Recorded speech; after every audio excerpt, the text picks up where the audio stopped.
فذكر بالقرآن من يخاف وعيد۔ بس جو ہمارے عذاب کی وعید سے ڈرے اس کو قرآن سے نصیحت کرتے رہو۔ اللہ اللہ اللہ اللہ اللہ۔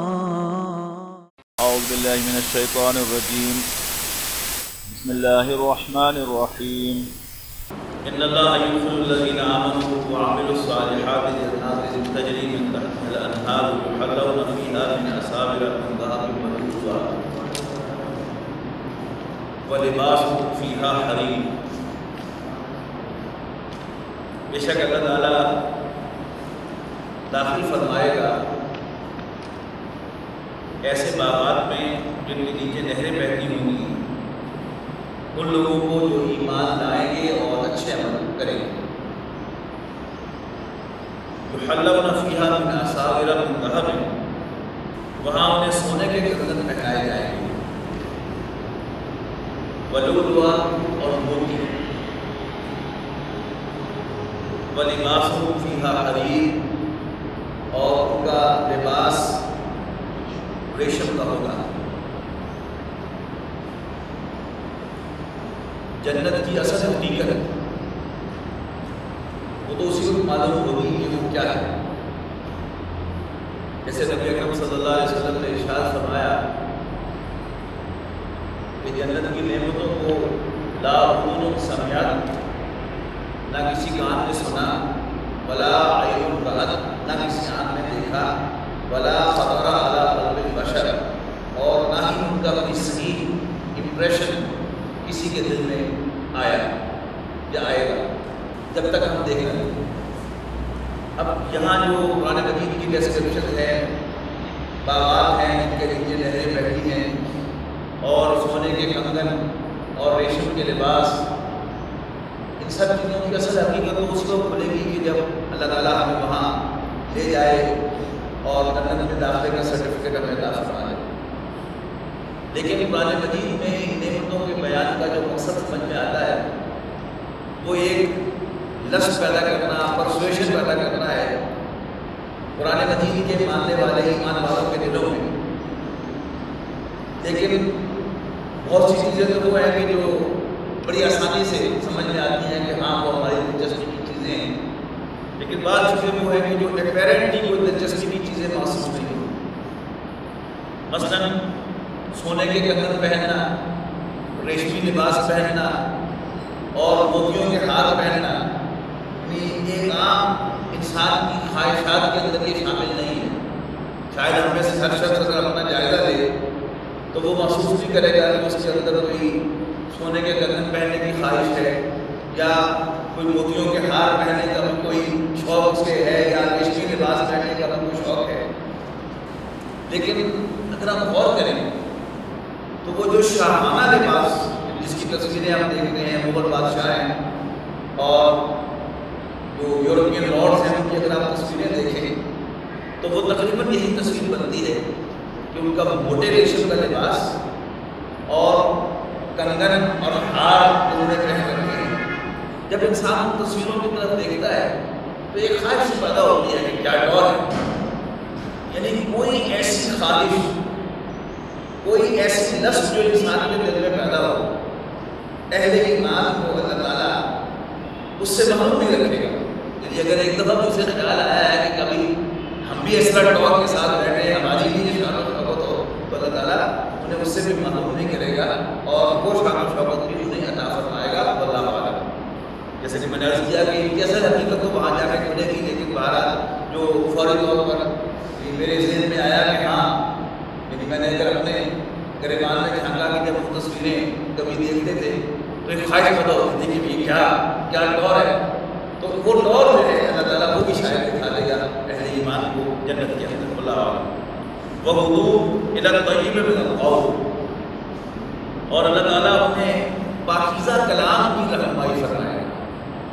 یعنی ہمیں سے کوئی شخص کتنا بھی سینسیبل کیوں نہ ہو، لیکن some times he does talk nonsense, تو اللہ تعالیٰ وہاں ڈائریکٹ کرے گا، گائیڈ کرے گا اور اس کی زبان پر صرف عمدہ اور شگفتہ اور جو بہترین کلام ہے وہی لائے گا، اور یہ اللہ تعالیٰ کی رہنمائی کے بغیر ممکن نہیں ہے۔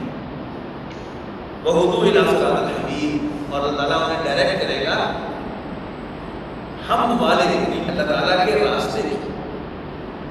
إِنَّ الَّذِينَ كَفَرُوا وَيَصُدُّونَ عَن سَبِيلِ اللَّهِ، رہے وہ لوگ کہ جو انکار کر رہے ہیں اور اللہ کے راستے سے روکتے ہیں، والمسجد الحرام، اور مسجد حرام کے داخلے کو ریسٹرکٹ کرتے ہیں۔ ذہن میں رکھیے گا کہ یہ آیات مکہ مکرمہ میں نازل ہو رہی ہے رسول اللہ صلی اللہ علیہ وسلم پر، کہ جب رسول اللہ صلی اللہ علیہ وسلم پر اور آپ کے ساتھیوں پر مسجد حرام کی حاضری جو تھی وہ کفار سے ریسٹرکٹ کی، یا اگر اس لیے کہ یہ سورہ حج کے بارے میں یہ اختلاف ہے، بعض لوگوں کے نزدیک یہ مکی صورت ہے، بعض کے نزدیک یہ مکی صورت ہے۔ اس کی وجہ یہ ہے کہ بعض آیات واضح طور پر نظر آتی ہیں کہ یہ مکی آیات ہے، اور بعض آیات جو ہے یہ منہ سے بولتی ہیں کہ یہ مکی آیات ہے۔ تو اس پر محمد ڈاکٹر سارا صاحب رحمہ اللہ کی رائے یہ تھی کہ اس کی کچھ آیات مکی ہیں، کچھ مدنی ہیں، اور اس کی کچھ آیات ہیں برزخی ہیں۔ یہ برزخی یعنی نبی اکرم صلی اللہ علیہ وسلم مکہ مکرمہ سے تو روانہ ہو چکے تھے، لیکن ابھی مدینہ منورہ تشریف آوری نہیں ہوئی تھی، تو وہ کیا ہے، ایک برزخی دور ہے بٹوین مکہ اور مدینہ۔ اللہ بھی جعلنا، کس مسجد الحرام کے داخلے کو وہ ریسٹرکٹ کر رہے ہیں، اللہ جی جعلنا للناس سواء العاکف فیہ والباد، کہ جس کو ہم نے یکساں عبادت گاہ بنایا ہے لوگوں کے لیے، سواء یکساں برابر، العاکف فیہ والباد یعنی وہاں کے رہنے والوں کے لیے بھی اور باہر سے آنے والوں کے لیے بھی، یعنی یہ جو اوپن سٹی کا تصور ہے وہ اصل میں یہی کانسیپٹ ہے۔ ان الذین کفروا ویصدون عن سبیل اللہ، بے شک وہ لوگ کہ جو کفر کی روش اختیار کیے ہوئے ہیں اور لوگوں کو اللہ کے راستے سے اور مسجد حرام میں داخلے سے روکتے ہیں، وہ مسجد حرام الذی جعلناہ للناس سواء العاکف فیہ والباد، کہ جس کو ہم نے برابر عبادت گاہ بنایا ہے، ایکولی عبادت گاہ بنایا ہے مکہ مکرمہ کے رہنے والوں کے لیے بھی اور باہر سے آنے والوں کے لیے بھی۔ وَمَن يُرِدْ فِيهِ بِإِلْحَادٍ، اور جو کوئی بھی اس میں کوئی شرارت کرے گا، بِظُلْمٍ آؤٹ آف انجسٹس، نُذِقْهُ مِنْ عَذَابٍ عَلِيمٍ، تو ہم اسے ایک دردناک عذاب کا مزہ چکھائیں گے۔ وَإِذْ بَوَّأْنَا لِإِبْرَاهِيمَ مَكَانَ الْبَيْتِ، اور یاد کرو کہ جب ہم نے مقرر کیا ابراہیم کے لیے خانہ کعبہ کو ایک عبادت کا مقام، اور انہیں حکم دیا اللہ تشرک بی شیئا، کہ میرے ساتھ کسی کو شریک نہ بنانا، وطہر بیتی للطائفین والقائمین والرکع السجود، اور میرے گھر کو پاک رکھنا طواف کرنے والوں کے لیے، قیام کرنے والوں کے لیے اور رکوع اور سجود کرنے والوں کے لیے۔ یہ نماز کی تینوں آیتیں ہیں، قیام، رکوع اور سجود نماز کے ارکان ہیں۔ تو وَأَذِّن فِي النَّاسِ بِالْحَجِّ، اور لوگوں کو حج کے لیے بلاؤ۔ حج کے لفظی معنی ہے قصد، حجہ یحجو قصد کرنا، حاجی قصد کرنے والا۔ تو خالص ٹیکنیکلی اگر اس لفظ کو دیکھا جائے تو حاجی وہ ہے جو حج کرنے کے لیے جا رہا ہو، لیکن ہمارے ہاں عام طور پر معروف جو ہے وہ ہو گیا جو حج کر کے واپس آ گیا ہو، اس لیے کہ حج کے لفظی معنی قصد کے ہیں۔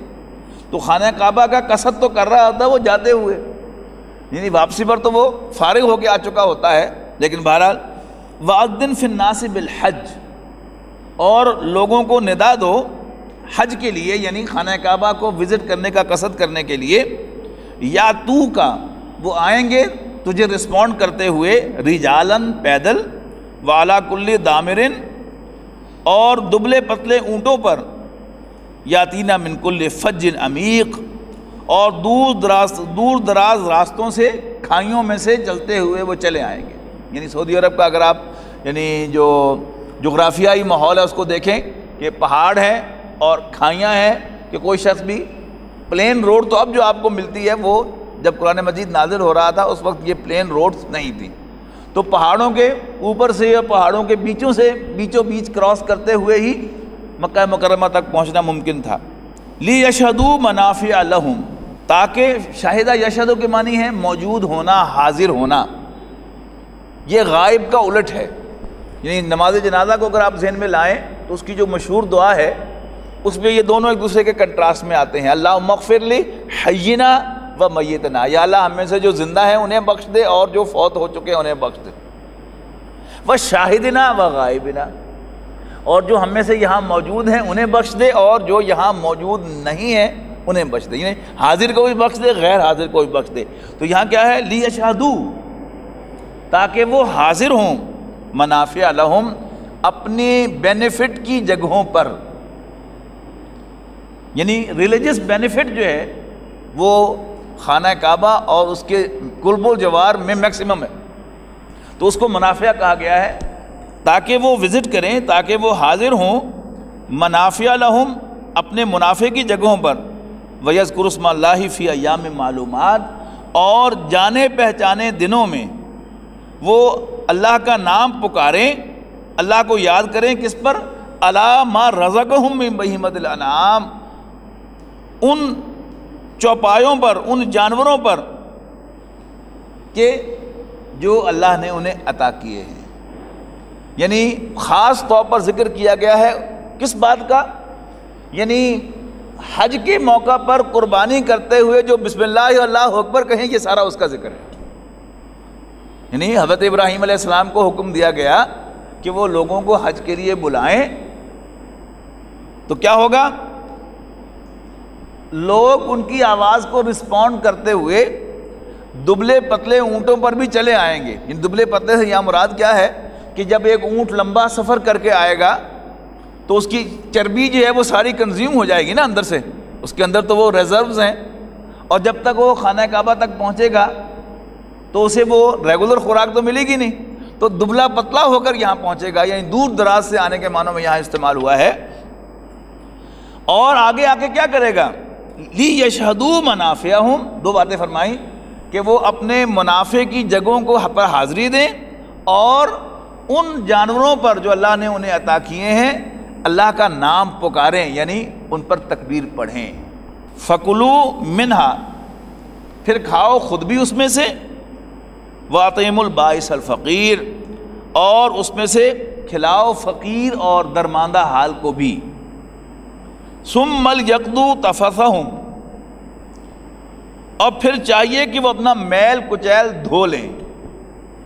سمجھ گئے؟ اب یہ کیا بات کیا ہو رہی ہے؟ یعنی پورے حج کے مناسک بیان ہو رہے ہیں.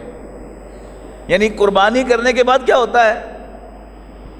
قربانی کے بعد سر مڈایا جاتا ہے اور اس کے بعد احرام اتار کر غسل کیا جاتا ہے اور صاف ستھرے کپڑے پہنے جاتے ہیں. ابھی اس کا ذکر ہے. ثُمَّ لْيَقْضُوا تَفَثَهُمْ، پھر چاہیے کہ وہ اپنا میل کچیل دور کریں. وَلْيُوفُوا نُذُورَهُمْ، اور اپنی نظریں پوری کریں. وَلْيَطَّوَّفُوا بِالْبَيْتِ الْعَتِيقِ، اور پھر اگلا سٹیپ کیا ہوتا ہے؟ طواف زیارت، یہ اس کا ذکر ہو گیا. اور پھر وہ طواف کریں کس کا؟ وہ قدیم گھر کا، یعنی خانہ کعبہ کا. ذالک، یہ ہے حکم ہمارا. وَمَن يُعَظِّمْ حُرُمَاتِ اللَّهِ، اور جو کوئی تعظیم کرے گا اللہ کی حرمت کی چیزوں کی، فَهُوَ خَيْرٌ لَهُ عِندَ رَبِّهِ، تو وہ اس کے رب کے نزدیک اس کے لیے بہتر ہوگا. وَأُحِلَّتْ لَكُمُ الْأَنْعَامُ إِلَّا مَا يُتْلَىٰ عَلَيْكُمْ، اور تمہارے لیے حلال کر دیے گئے ہیں چوپائے سوائے ان کے جو تم پر تلاوت کر دیے گئے ہیں. فَاجْتَنِبُوا الرِّجْسَ مِنَ الْأَوْثَانِ، تو تم بتوں کی ناپاکی سے بچو. وَاجْتَنِبُوا قَوْلَ الزُّورِ، اور جھوٹ بولنے سے بچو. حُنَفَاءَ لِلَّهِ غَيْرَ مُشْرِكِينَ بِهِ، اللہ تعالیٰ ہی کے لیے خاص ہوتے ہوئے. یعنی حنیف کہتے ہیں یکسو کو. یکسو تو سمجھتے نا، مطلب یک کے معنی ایک اور سو کے معنی ڈائریکشن، یعنی بالکل ون سائیڈڈ. یعنی توحید کے لیے ایک ٹائٹل ہے. حضرت ابراہیم علیہ السلام کو حنیف کہا گیا کہ وہ اللہ کے لیے بڑے ہی یکسو تھے. یعنی کوئی کنفیوژن کہ میرا اللہ کے سوا کوئی اور بھی ہے، یعنی اس نام کا کوئی ایک دھاگا بھی ان کے مائنڈ کے اندر نہیں تھا. تو اس وہی لفظ ہے، یعنی اللہ کے بتوں کی پلیدی سے بچو، یعنی شرک سے بچو اور جھوٹ بولنے سے بچو، اللہ کے لیے خالص ہوتے ہوئے. غیر مشرکین بھی، اور اس کے ساتھ کسی کو شریک کیے بغیر۔ وَمَن يُشْرِكْ بِاللَّهِ، اور جو کوئی اللہ تعالیٰ کے ساتھ کسی کو شریک بنائے گا، فَكَأَنَّمَا خَرَّ مِنَ السَّمَاءِ، تو وہ ایسے ہے جیسے آسمان سے گر پڑے، خَطَّفْتَهُ الطَّيْرُ، یعنی وہ آسمان سے گرے اور راستے ہی میں سے اس کو کوئی پرندہ اچک لے، او تہوی بہ الریح فی مکان سحیق، یا ہوا اڑا کر کسی دور مقام پر جا کر پھینک دے۔ یعنی شرک کے لیے ایک مثال دی ہے کہ انسان جب اللہ تعالیٰ کو چھوڑتا ہے تو اس کو ایک سزا ملتی ہے کہ پھر وہ اپنے جیسوں کے سامنے ہاتھ پھیلاتا ہے، اپنے سے بھی کم تر کی بندگی کرتا ہے۔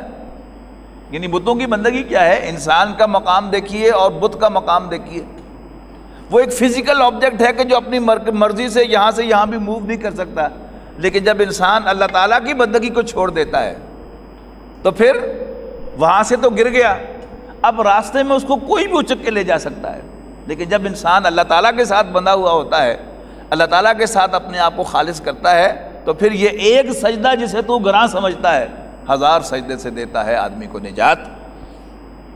ذالک ومن یعظم شعائر اللہ، یہ ہمارا حکم ہے، اور جو کوئی بھی اللہ تعالیٰ کی مقرر کردہ عظمت والی چیزوں کی تعظیم کرے گا، فإنها من تقوى القلوب، تو یہ دلوں کی پرہیزگاری اور خوف خدا کا مظہر ہے۔ لکم فیہا منافع الی اجل مسمی، اور ان میں ایک وقت مقرر تک تمہارے لیے فائدے ہیں، یعنی خانہ کعبہ کا جو قیام ہے وہ ایک مقرر وقت تک ہے، منا میں کب جانا ہے، مزدلفہ کب ٹھہرنا ہے، عرفات کب جانا ہے، طواف زیارت کب کرنا ہے، یہ اللہ تعالیٰ نے ایک مخصوص وقت اس کے لیے مقرر کیا ہے۔ ثم محلها الی البیت العتیق، اور پھر ان کو، ان جانوروں کو جو اللہ تعالیٰ نے تمہیں عطا کیے ہیں، اب جس جانور کو خاص کر لیا جائے قربانی کے لیے، خاص طور پر حج کے موقع پر جس کو قربانی کے لیے خاص کر دیا جائے، اب اس کو پرسنل یوز میں نہیں لایا جا سکتا، وہ اللہ تعالیٰ ہی کے نام پر ذبح ہوگا، اس کا یہاں پر ذکر ہے۔ لکم فیہا منافع، یعنی جب تک قربانی کا وقت نہیں آیا تم ان سے فائدہ اٹھا سکتے ہو، مثلا کوئی بکری ذبح کرنی ہے وہاں جا کے، کوئی گائے ذبح کرنی ہے، کوئی اونٹنی ذبح کرنی ہے، تو جب تک اس کے قربانی کا وقت نہیں آیا اس سے فائدہ اٹھایا جا سکتا ہے، اس کا دودھ بھی پیا جا سکتا ہے، اس پر سواری بھی کی جا سکتی ہے، لیکن آخر کار اس کو کہاں پہنچنا ہے؟ بیت العتیق، یعنی خانہ کعبہ کے جوار میں منا میں جا کر اسے ذبح ہونا ہے۔ ثم محلها، پھر اس کا پہنچنا ہے الی البیت العتیق، اس قدیم گھر کے پاس، یعنی خانہ کعبہ کے جوار میں منا کے مقام پر۔ بارک اللہ لی و لکم فی القرآن العظیم ونفعنی و ایاکم